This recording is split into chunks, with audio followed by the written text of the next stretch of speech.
Gaano katagal ang processing time ng LMIA o ang Labor Market Impact Assessment at ng Work Permit from inside Canada? Si Yeng, ang ating viewer, inabot ng 4 months ang kanyang LMIA at 8 months naman ang kanyang Work Permit. Ano pa ang ating ibang matututunan mula sa istorya ng buhay Canada ni Yeng? Malalaman nyo sa aking interview sa kanya. So, stay tuned guys. Si Ate Menchi po ito. Hello everyone. And welcome back sa ating isa na namang edisyon ng Menchi's Philcan Life. Salamat sa inyo na mga subscriber na. At kung kayo ay bago, please subscribe to my channel. You can also be a member. Join po kayo. I-click niyo po ang join button para maging channel member kayo ng ating channel. And I would like to say thank you sa ating mga channel members. Thank you kay Jency, kay Joy Gabriel TV, Nanette Lapira, kay Ariandal Malinaw, Marjo Jumento, kay Marlo Quasay, Corazon Binene, Marciano at Nimpa. Salamat po sa inyong patuloy na support sa aking channel. At heto na guys, ang true story ng buhay Canada ng ating viewer na si Yeng. Ako po si Yeng. Dito po sa Windsor, Ontario. In-home caregiver po. Counting background, in-home caregiver. Paano ka nag-apply? Mula sa Pilipinas ba, in-home caregiver ka na? Kasi 6 years na ako dito. Since 2019 po, nandito na ako. From Hong Kong ako, galing pong Hong Kong. Then 2019, I landed here 2019. So, in-home caregiver po rin. Dito ako sa London, Ontario, yung first employer ko po. So ito yung old pathway pa noon. Yes, Pwede your pa old. na pwede pa noon na dumating as in-home caregiver. Yes. 2019 po ako dumating dito eh. Pa-COVID na eh. Then 2020 po, wala ako dito sa Ontario. Lumuwas po ako ng Quebec kasi may relatives rin ako doon sa Quebec. So I stayed there. Thank God nga po, may amo rin ako. Yan, okay. 1 year. 1 year din po ako nagstay doon kay amo hanggang sa dumating na rin ulit yung work permit ko for another employer again. Ay. Sobra po talagang Okay. ano. Alam nyo guys, si Yeng po ay nag-comment sa akin isang video at sinasabi niya na 4 months lang ang processing ng kanyang LMIA, tapos nag-apply ng work permit at 8 months naman yung work permit. Kwento mo nga, Yeng. Expiry ko po ngayon is 2025, April 15, 2025. So, by 2024, nagsabi na ako kay amo kung i-renew nyo ba. Tumawag ako sa agency. Okay naman daw, i-renew na ako ni amo. And then, yun sabi ng October ata, pinaprocess ng agent. Na-delay din kasi nagkulang ng papers. Tumawag ang immigration kay amo na kulang yung isinend ng agent. Kaya lalo tuloy tumagal instead of dapat maaga pa lang ng 2024 pa lang. So, pumatong ng February, 2025 ata, January. Yung iba, mahigit pa sa 4 months, 5 months, 6 Yes po, months. yun po yung narinig ko po, nababasa ko rin po sa inyo, sa mga ano, sa O sa kula. mga comment, di ba? Yes po, Kawawa sabi ko, sila. kawawa naman sila. Sabi ko, ako rin, napipil ko rin po kasi nag-antay din ako ng matagal. E di nag-message ako sa agent, sabi ko, ate, meron na ba po ba? Kasi nag-ano na rin si amo, bakit wala pa rin yung ano ko? Mm-mm. Hindi ko rin alam. Yun nga, nababasa ko na sa mga news na may bago na namang pathway, ganito. Kaya nga, wala na, na-delay na rin yung ano ko po, yung PR ko itong March. Kasi sabi ko, Okay. next year na lang, 2026. Okay, so lumabas ang iyong LMIA, anong buwan yun? February? February po, opo at February po. Okay. Tapos, yun nga, antay ako ng work permit ko at 8 months. Ito lang po, itong November lang ata, October. February sinubmit, March, April, May, June, July, August, Yes, September, October, 8 months. Pero yes okay nga pa po, rin di ba? okay pa rin yung time na yun yung length na yun ng processing, okay pa rin. Dati, ang bilis before po yun. 2023 naman yun, yung dumating ako dito. 3 months lang yung ano ko, yung work permit. Nakuha ko agad, Mm-mm. 3 months. Noon yun, Yeng. Noon, yun po, Ngayon, yun. ngayon, Ngayon na. ang pinaka-short na ngayon na waiting ng inside Canada work permit Yes, ay yes. 6 hanggang yan, mga Tagal 8 or 9 na. months. So, yung EU, okay pa rin yun. Yeah, 8. Congratulations. Thank you po. Nagulat nga ako sa hala, ano ba, 1 year pa rin ba ako mag-antay? So, everything is good. May work Yes permit ka po, na. thank God. And then, by this time ba, pwede ka na mag-apply ng iyong permanent residency? Yes po, ito po nag-ano na po ako, nag-fill up na po ako ng form kasi nakausap na po akong consultant. Tapos yun na po, pinaprocess na rin na po niya. Anong pathway mo? Yung pang caregiver program po, ano po ba? Yung home care. No, Yes po, no, not the home care kasi ang home care sarado pa, magbubukas uli yan ng yan. March 31 po ang opening. So dyan kayo i-apply sa home care. Opo, March Ah, 31. so inire-ready na lang yung papeles mo. Yes po, ngayon po kasi nire-ready na nila ate, tapos sabi niya, i-submit ko kayo. Yun nga po, nag-ano ako, nagpipil up ako ng mga form. Lahat Yun. po. Kasi sa Yun. asawa ko din, tapos sa mga anak ko, isa lang naman yung anak ko. Andito ba ang pamilya mo?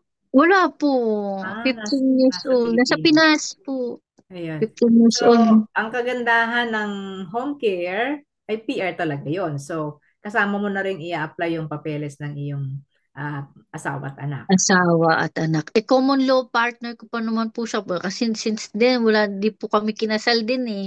As long Kasi as nagtrabaho na ako ng Hong Kong. Wala na, bumalik ka Hong Kong. Wala ako, hindi pa as rin long as kinasal. may pruweba kayo ng inyong Opo, natutuwa ako sa iyo, Yeng, kasi yeah. imagine that ang tagal na rin ng journey mo sa Canada, no? Papa, yung pagpunta mo sa Canada, was it your dream? Dream ko po talaga kasi nandun po ako sa Hong Kong. Kami-kami po ng friend ko. Actually po, nandito po yung mga friend ko din. PR na po sila. Sila po, PR na agad. Ako kasi, struggle talaga ako kasi sa mga amo. Yung dream mo to be in Canada, na-realize na. Ang importante na lang ay yung PR and citizenship. Ano yung mga plano? I-apply na ng PR and then bring your family here. Yun ang kasunod na, di ba? Yes po, yes po. Hopefully nga, sabi nila, 2 years po ang waiting, di ba? 2 years. Processing. Sa home care, ang inyong problema, ang problema mo diyan ay yung makapasok ka sapagkat napakarami ng aplikante. Kailangan magaling yung iyong consultant. Yun nga po Remember, eh. last time, 4 na oras, less than 4 hours, puno agad. Close na. Close So, agad. paano po yung pag March 31, kailangan, automatic na kailangan, maano na agad? Naka-ready dapat ang consultant Naka-ready na. mo. Lahat ng papel mo nandyan na, naka-upload na, ano na lang, i-enter na lang. Ganun po po yung Alam nakakatakot. yan ng mga consultant, alam ng mga consultant yan. Kaya mahirap mag-DIY kung hindi ka talagang Yes po, binasa. yun nga po, sabi nga po ng amo ko, kasi po ngayon, ang laki ng babayaran ko. Sabi ng amo ko, bakit hindi mo gawin na lang Sabi ko, hindi ko nga kaya, hindi nga nila ako tutulungan. Sobrang stressful na nga po ko. Mag-alaga po ng matanda. Tapos ito pa mga papel. Oh Ah, my God. okay. Sabi ko, hindi ko kaya. Okay. Sabi niya, para daw less daw yung babayaran. Sabi ko, hindi ko talaga kaya. Sana naman ang consultant mo ay maging tawag Yes, dito, yun nga po, ano mabilis, po, ano? mabilis po. Yun nga, kaya ginagather ko na nga po lahat kasi baka next week, Monday na tong next week, baka isubmit ko na rin to, if ever, tapos follow up na lang ko. Silipin ko yung mga naging struggle mo sa Canada. Sige nga. Ano yung mga mahirap na parteng pinagdaanan mo?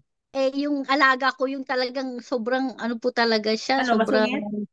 opo, ano siya, parang irritable, aggressive din siya, irritable, Mm. I don't know. Talagang, Wow. hindi nga po ako ng vulnerable, ano po, before. Vulnerable Yes to po, the workplace. nag-apply po ako before nun eh. Hindi po ako naaprubahan.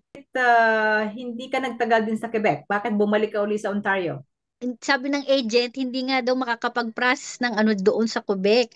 Mahirap daw mag-process ng PR. Dahil sa E di French lumuwas na language. naman ako ng. Yes po, doon Okay. nga ako, nahirapan nga din ako doon mag-French. E di Yun nga, lumuwas na naman ako, sabi yun ang ng mga totoo. kaibigan ko, lumuwas ka na kasi.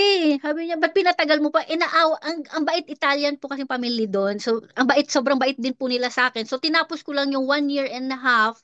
1 year, April kasi lumuwas na ako. April 2022. So, naawa naman ako. Sabi ko, pasensya. Sabi ko, hindi ko na kakailangan. Naintindihan naman nila ako. Mhm. Sabi niya, So ngayon, ang work permit mo ngayon diyan ay ilang ilang years na nakasulat?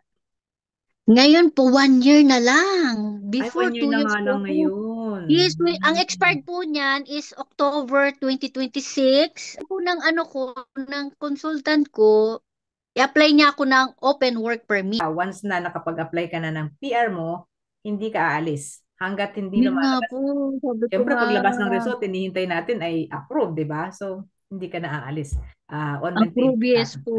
Of course, Oh dasal-dasal po my natin God. yan. Yun nga inaano ko Dasal-dasal. kasi, sabi naman po kasi ng amo ko, ayaw din naman nila akong paalisin dito. Sabi niya nga, pag dumating yung pamilya mo, dito ka na lang tumira sa basement. Mabait po sila. Is there any regret ng pagpunta sa Canada? Nagsisisi ba? Nahirapan? Malayo sa pamilya? Malungkot? May mga ganun ba? Ah, sa akin po hindi. Gusto ko po talagang, dream ko po talaga na makarating din po yung pamilya ko. Yun nga lang, kasi sobrang struggle lang talaga ako sa mga nangyari sa akin dito. Pero talagang sabi ko, dream ko talaga na someday makarating din sila. Sabi ko, yun po. Sabi ko nga, kahit waiting, at least ma-process na siya kahit magantay ako ng 2 years Two or years. ewan ko ilang years pa ba. Kaawa nga ako sa mga nagko-comment po sa inyo na tagal-tagal nilang inantay, ganito. Sabi ko, ala, parang minsan, ako po minsan po talaga naiiyak po talaga ako. Sabi Anong ko, mga tips mo sa mga Canada Dreamers pa rin? Kahit kasi marami ng pagbabago, mahigpit na, meron pa rin nangangarap na makarating sa Canada. keep praying po. Magdasal lang po sila tapos siguro yung dreams nila, kung gusto pa rin nilang, ito pa rin yun, ano pa rin nila na yung goal ko, ano yung goal nila. Kasi ako po kasi gusto ko talaga yung goal ko, talagang gusto ko po talagang matupad. If ever kung pauwiin man ng immigration, wala na po din ako magagawa. At least, nagawa ko po yung best ko. Nagkapit talaga sa Panginoon talaga.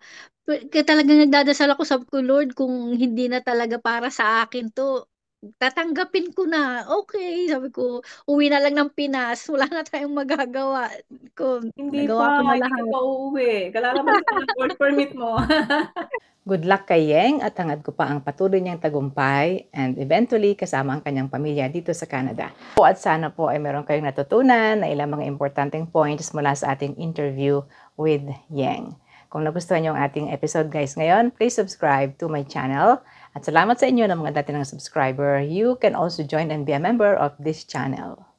And I would like to say thank you sa ating mga channel members. Thank you kay Jency, kay Joy Gabriel TV, Nanette Lapira, kay Ariandal Malinaw, Marjo Jumento, kay Marlo Quasay, Corazon Binene, Marciano at Nimpa. Salamat po sa inyong patuloy na support sa aking channel. Maraming salamat po sa inyong panonood sa Ate Menchi from Toronto.